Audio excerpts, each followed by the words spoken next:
All right, what's up, YouTube? My name is Jelfrey Torres, and today we'll be going over how to properly use your Tradingview chart software for your optimal trading experience. So we're going to be going over all the tools and how you can properly make things look right. So yeah, let's get started. So here we are on the top left corner. Here you have different types of cursors that you could use. I honestly don't even bother with any of these. Just stick with the cross.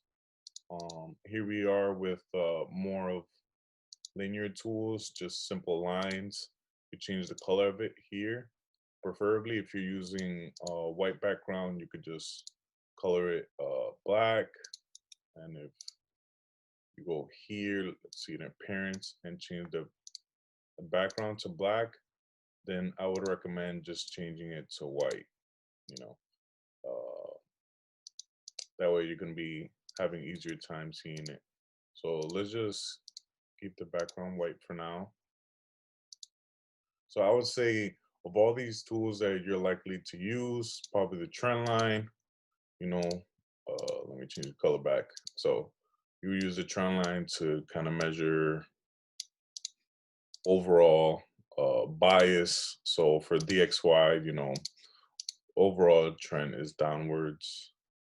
Possibly you use the horizontal line, and that's just to see how price action reacts to a certain level.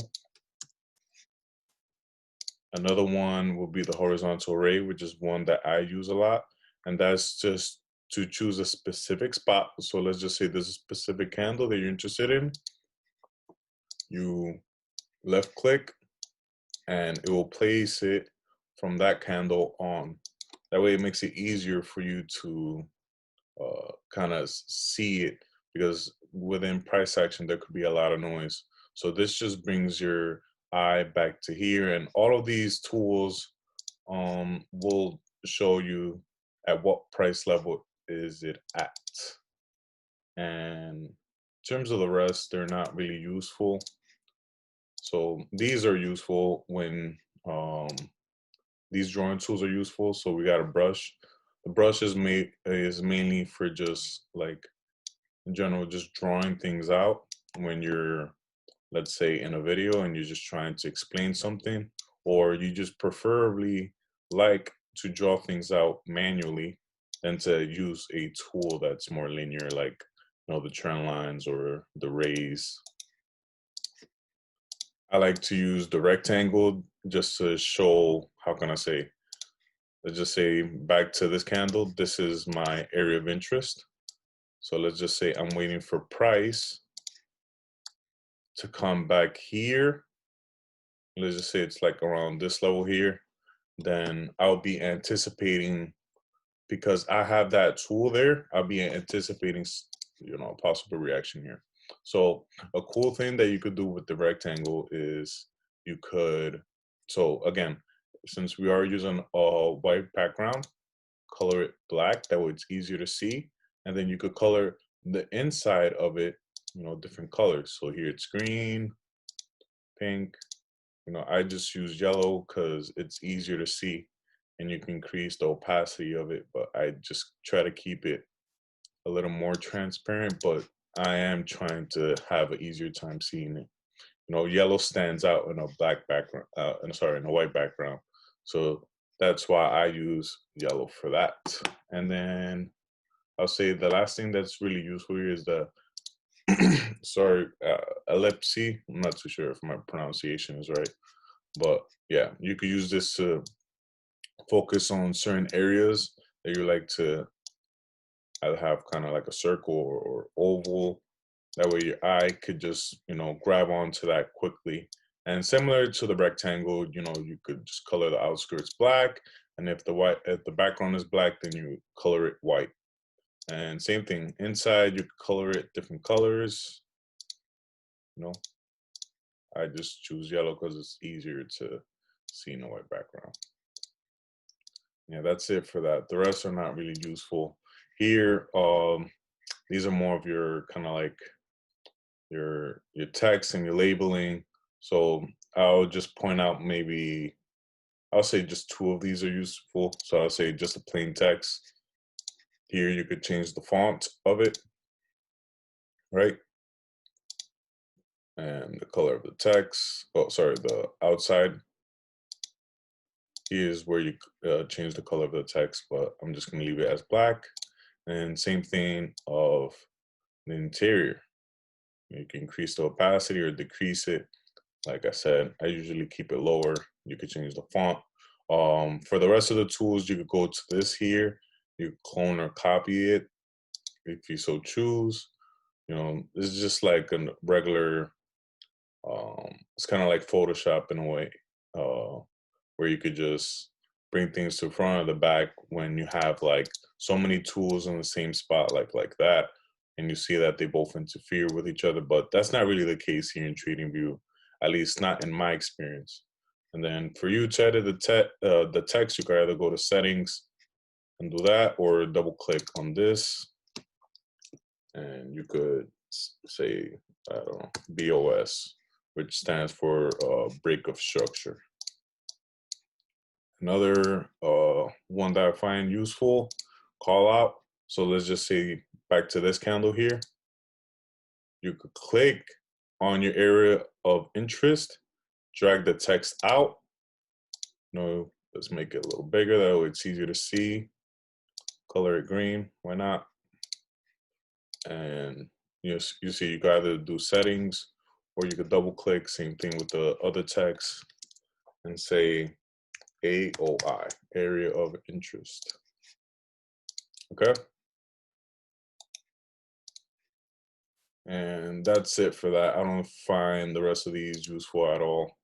I don't really use any of these, so I pretty much ignore that. There's a couple that are useful in this one. That's going to be long position, short position, and the bars pattern. I'll show you how to use that.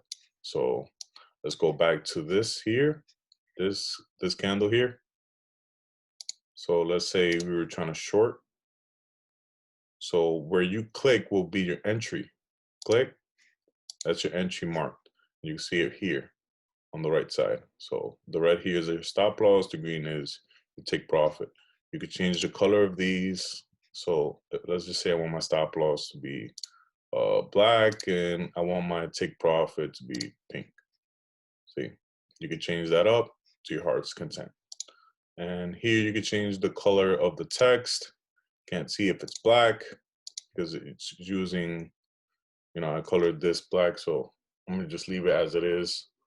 You see, that's a good thing about TradingView. It lets you edit things the way you like to. So let's just say you want to edit the specific entries, because where you clicked is not where you'd like to have your entry or your stop loss or your take profit. You could either edit it manually here. So let's just move it down just a little bit. Bam. And then for stop loss, let's just say you like to use the wicks or the body or market structure. You can just drag it around. And same thing with the take profit. And if you want to be more precise in terms of where you like your entry, you could edit your stop here, the take profit here, and your entry here. Okay. And same thing goes for the long position, is just upside down. Okay. Exact same thing, just upside down.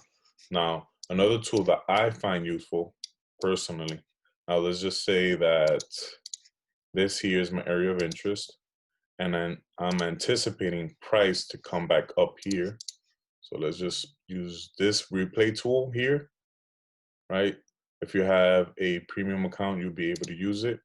And what you do is you mark the candle right here. So the candle before it is where it would go back to in terms of time. So I click here and it goes back to this candle. So let's say this is my area of interest, and this is more useful in situations where you're going to be explaining something. So let's just say that I'm looking for something similar to this price action where we see a dip and a rise. So I drag this bar pattern tool from where I would like to kind of depict possible price action movement to be like from here. So let's just say from here, bam. So what it does is it copies exactly how price action moved. And I could just put it right there.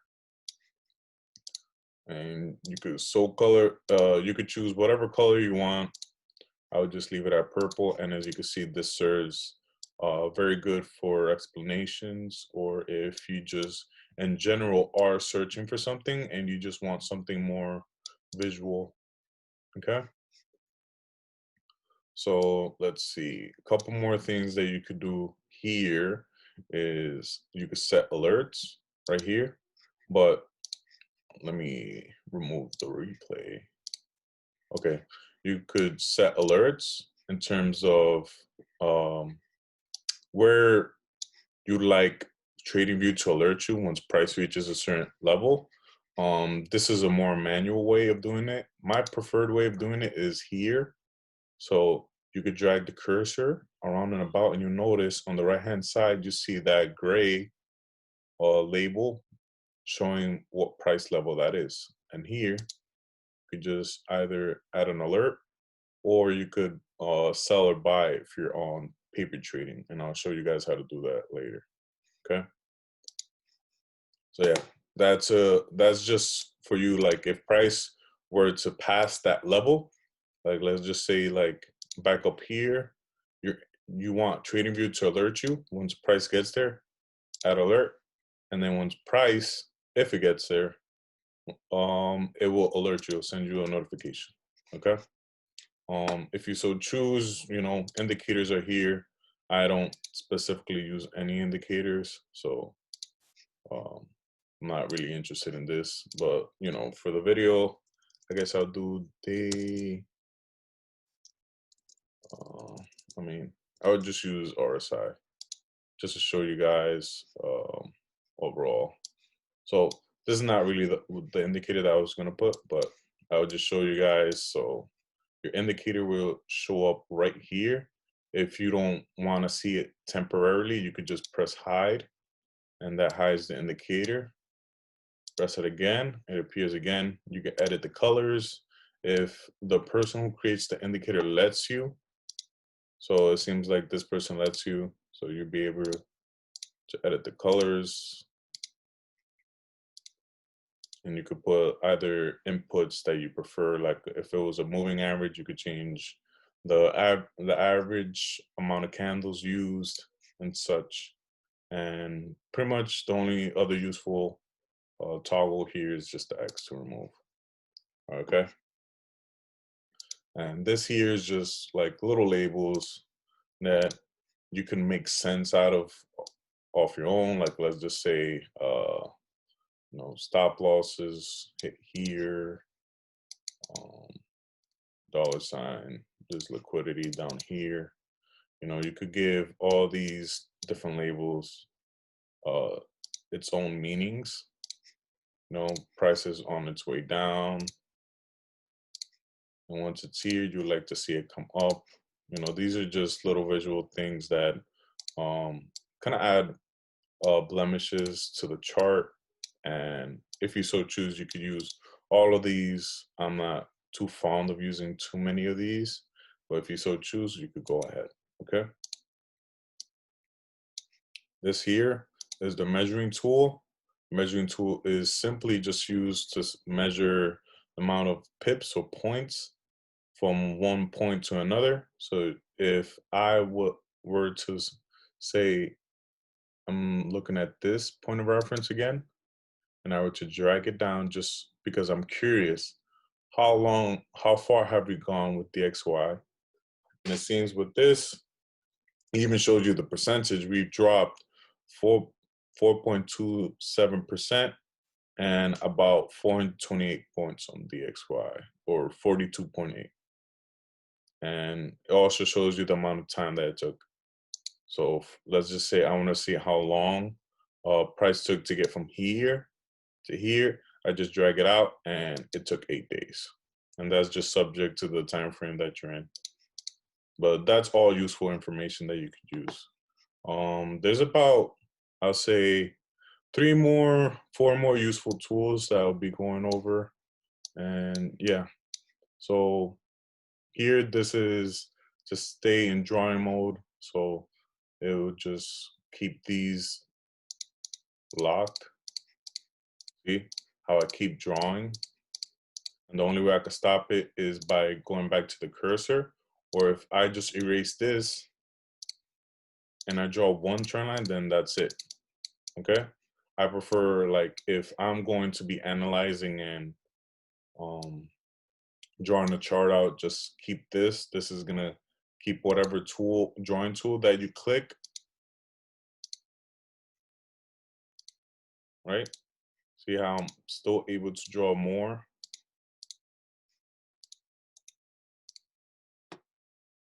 And then one more last tool on this left hand side, I would say that's useful is this here, right?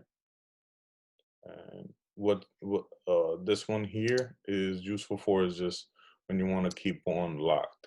So you see I can't move that rectangle. But if I were to take this off, then I can move it. Okay. And then these are just like if you don't want to see the drawings. So this is just another way of, like, if you just want to clear out the noise that you drew and you don't want to delete it, you could just, hide it with that. And then with this trash can, you just erase everything. Okay. So let's go down here. Okay.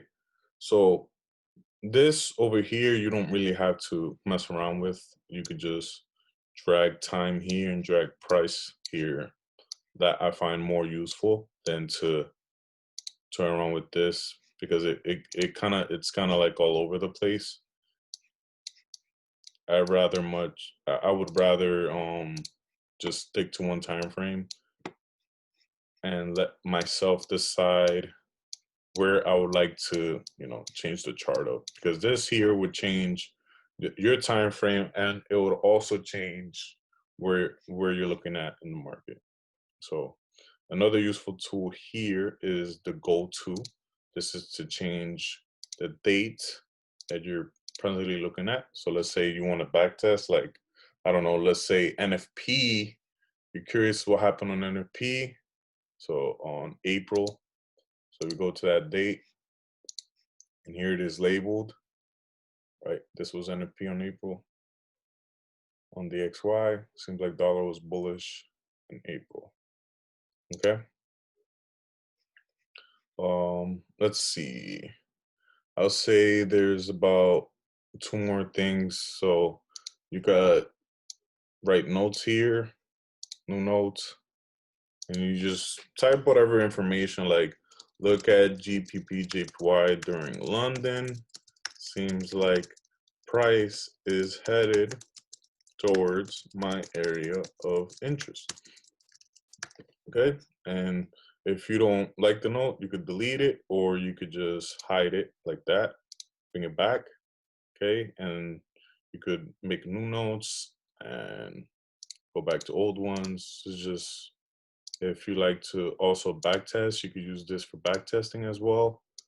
I also give you the date and when it was last edited. A lot of useful information here. And then last thing I wanted to show you guys that's actually helpful would be this right here. So connect to a broker. So if you don't already have a demo trading account, you could, on tradingview.com, you could paper trade. So that's just trading with fake money, but you're actually getting to see what trading is like for yourself. So let's go to a forex pair real quick. So here we are on Euro USD. Let's go on the 1 hour. Let's just say, I mean, you could either mark execute, put a limit, a stop. So either choose. Like, let's just say I wanted to buy. This would be a lot. One standard lot is 1,000 units. Okay.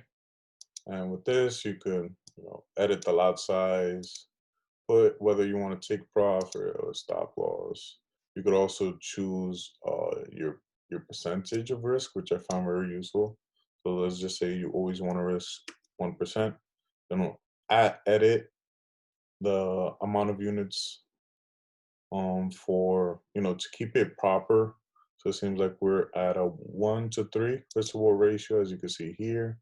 There's amount of pips, price, dollar amount, whether it hits your stop loss or it's a take profit, and percentages, risking 1% for 3%. You could set market sell, market buy, buy limit, sell limit, buy stop, sell limit, and you can edit all of these as you please. All right. So I hope you guys found this video helpful. I'll see you guys in the next one. Take care.